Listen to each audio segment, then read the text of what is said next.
She didn't just foul Caitlin Clark, she shoved her to the floor. It wasn't subtle. It wasn't disguised. It happened in plain sight, right in front of the entire arena. For a moment, even the game stopped. The crowd erupted in disbelief. The benches stirred. All eyes turned to the officials. Was it frustration? Was it targeted? No one had time to answer because Clark was already back on her feet. No stare down. No reaction. Just a quiet reset. But what happened next didn't need words, because Caitlin Clark doesn't retaliate with attitude, she retaliates with buckets. From that moment on, everything changed. The first quarter didn't start with fireworks, but with a steady heat that built possession by possession. Natasha Howard set the tone for Indiana with a sharp baseline cut and a reverse layup through contact. She calmly knocked down both free throws. On the next play, Tina Charles read the defense perfectly, spotted a mismatch, and delivered a clean feed to Nelson Ododa for an easy finish. Early on, Connecticut made it clear they planned to test Indiana inside, but that's when Aaliyah Boston started shifting the momentum. She hit the floor for a loose ball, secured it, and sparked a fast break that ended with Howard going coast to coast for two. It wasn't just hustle, it was tone-setting. Boston followed that with a strong finish through contact, muscling her way to the basket with her left hand. Each trip down the floor, Indiana looked more confident, more connected. Kelsey Mitchell kept the pressure on, breaking down the defense and finding Lexi Hull for a catch-and-shoot three. Then, Caitlin Clark made her entrance. Top blocked by the defense, she faked a handoff, stepped back into space, and drilled a three right in her defender's face. The kind of shot that turns silence into noise. The kind of moment that makes you realize you're watching something different. Tina Charles responded like the veteran she is, anchoring the paint with a pair of soft left-handed hooks and a lob finish. But Mitchell came right back, rejecting a screen for a tough layup, then scoring again in transition. Clark returned, calm in the chaos. When the Sun trapped her off a pick and roll, she didn't just escape, she punished them. She fired a pass to Boston, who quickly dumped it to Howard under the rim for a clean finish. The next possession? Clark spotted Boston sealing her defender in transition and launched a pinpoint pass from half-court for another easy two. It wasn't just efficient. It was cold-blooded. The quarter looked like it belonged to Indiana until the final seconds. Jaylen Brown isolated on Clark and hit a tough, leaning three. A rare slip in Clark's otherwise locked-in defense. At the buzzer, the Fever led 24-23. But this wasn't just a close game, it was a battle. And something was boiling beneath the surface. The second quarter opened in a deadlock. Neither side found rhythm early, trading missed shots and tight defense. Then Mitchell broke through, slicing into the lane and dropping in a smooth step through off the glass. It wasn't just a basket, it was a shift in energy, and Boston followed with a signature move, a fake handoff to Clark that pulled the defender out of position before she rose up for a confident mid-range jumper. Clean mechanics. Flawless timing. Indiana had settled in, Connecticut wasn't done yet. Nelson Ododa fought through traffic for a tough finish over Howard, one of the few physically dominant moments the Sun had.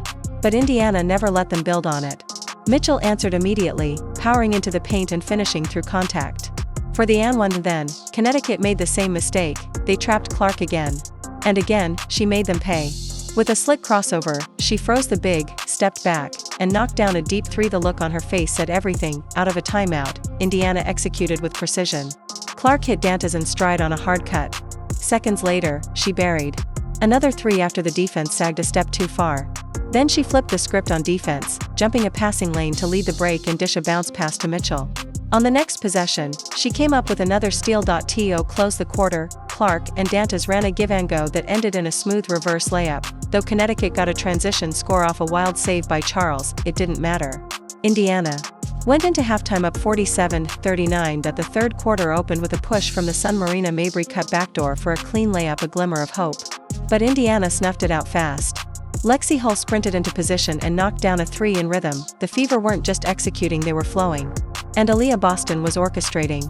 She sold a handoff with perfect deception, then snapped a pass to Mitchell in the corner. The shot didn't touch rim. Then, Clark made magic again. Dribbling mid-possession, she spotted Howard sneaking behind the defense. Without even looking, she whipped a no-look bullet pass for the layup. The crowd gasped. That electricity turned into silence when Clark took a hard hit. A flagrant foul or two, but no ejection. She didn't flinch. She calmly knocked down all three free throws. What could have rattled most players only sharpened her focus. The Sun tried to fight back. Sonia Rivers knocked down a corner three. But Indiana responded instantly. Dantas hit a soft finish inside. Jaylen Brown added a gritty jumper during a loose ball scramble. Still, the final word of the quarter came from Mitchell, a step-back jumper near the elbow that slammed the door shut. Indiana ended the third up 68-52. With 10 minutes to go, the Sun came out swinging. Rivers drew the defense and fed Jaylen Brown for a sharp backdoor cut and clean finish. A glimpse of life, but the Fever didn't blink. Dantas slipped a screen and nailed a three from the top. Textbook spacing. Swift execution.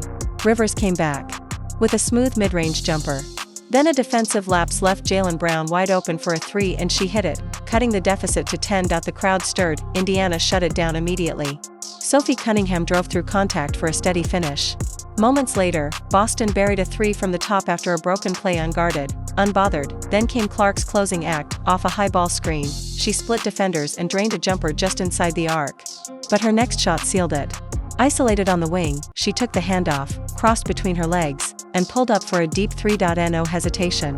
No mercy, the defender had been in her space all game. It didn't matter. The shot soared and dropped. The building exploded. Connecticut ran a clean action to free Nelson Ododa for a layup, but the game had slipped away. Dantas hit another three to close it. By the final buzzer, Indiana had turned a tight contest into a statement win 88-71. They tried to wear Clark down. They crowded her, leaned into her, threw everything they had. But Caitlin Clark never gave them the satisfaction. She didn't complain. She didn't react, she responded the only way she knows how, by taking over. The more they pushed, the sharper she got. And by the end, it wasn't Clark who unraveled. It was everyone who tried to stop her.